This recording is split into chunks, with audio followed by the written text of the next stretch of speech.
قدیم زمانے کا گھنا جنگل موراج جہاں سورج کی روشنی درختوں کے درمیان دب کر زمین تک پہنچتی تھی، جانور ہر سمت دوڑتے اور انسان اپنے ابتدائی دور میں زندگی گزارتے تھے۔ اسی جنگل میں ایک دیوہیکل ڈائنوسور زندہ تھا، آخری نسل کا طاقتور، خوفناک اور جنگل کا حقیقی محافظ۔ اس کی دھاڑ دریا کے پانی کو ہلا دیتی اور اس کے قدم زمین میں گہرے نشان چھوڑتے تھے۔ 3 قبائل، آگور، سریان اور ہاروک، اسی جنگل میں آباد تھے اور سب ڈائنوسور سے ڈرتے تھے۔ ایک دن قبیلہ سریان کا نوجوان تاران اور اس کی ساتھی میرا شکار پر تھے کہ اچانک دریا الٹتا سا نظر آیا، پھر زمین ہلی اور دھند کے اندر سے وہ بڑا ڈائنوسور نمودار ہوا۔ دونوں جان بچا کر بھاگے اور اپنے قبیلے کو خبر دی کہ اب ڈائنوسور انسانوں کے علاقے تک پہنچنے لگا ہے۔ آگ کے گرد تینوں قبائل کے سردار اہم میٹنگ میں بیٹھے۔ سب نے فیصلہ کیا کہ ڈائنوسور کے حملوں کی وجہ جاننی ضروری ہے۔ اگلی صبح 20 بہترین شکاری مختلف ہتھیاروں کے ساتھ جنگل کی طرف نکلے۔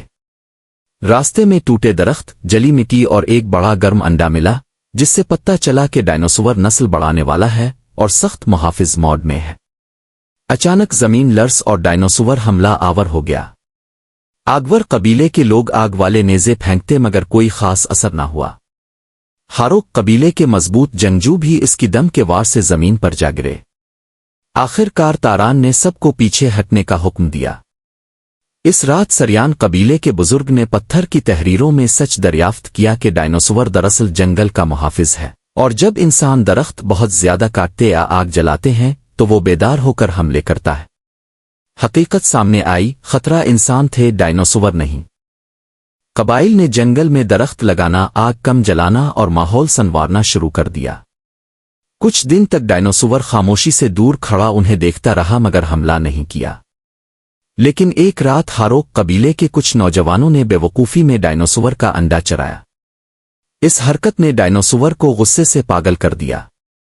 وہ غار سے دھاڑ مارتا باہر نکلا، زمین ہل گئی، درخت گر گئے، قبائل بھاگنے لگے، کئی لوگ زخمی ہوئے۔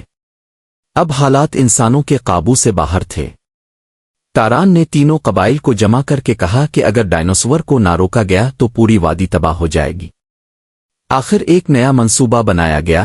ڈائنوسور کو مارا نہیں جائے گا بلکہ اسے ایک محفوظ وادی میں لے جایا جائے گا جہاں وہ انسانوں سے دور رہے اور اپنا بچہ بھی محفوظ رکھ سکے۔ منصوبہ یہ تھا کہ آگ کی روشنی، چور اور بھاری پتھروں کے گرنے سے اسے ایک مخصوص سمت دھکیلا جائے۔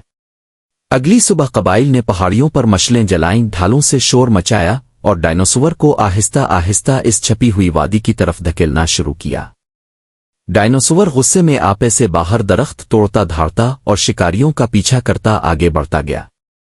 آخرکار وہ پوری رفتار سے بھاگتا ہوا وادی کے دہانے تک پہنچا اور زبردست جھٹکے کے ساتھ نیچے گر گیا۔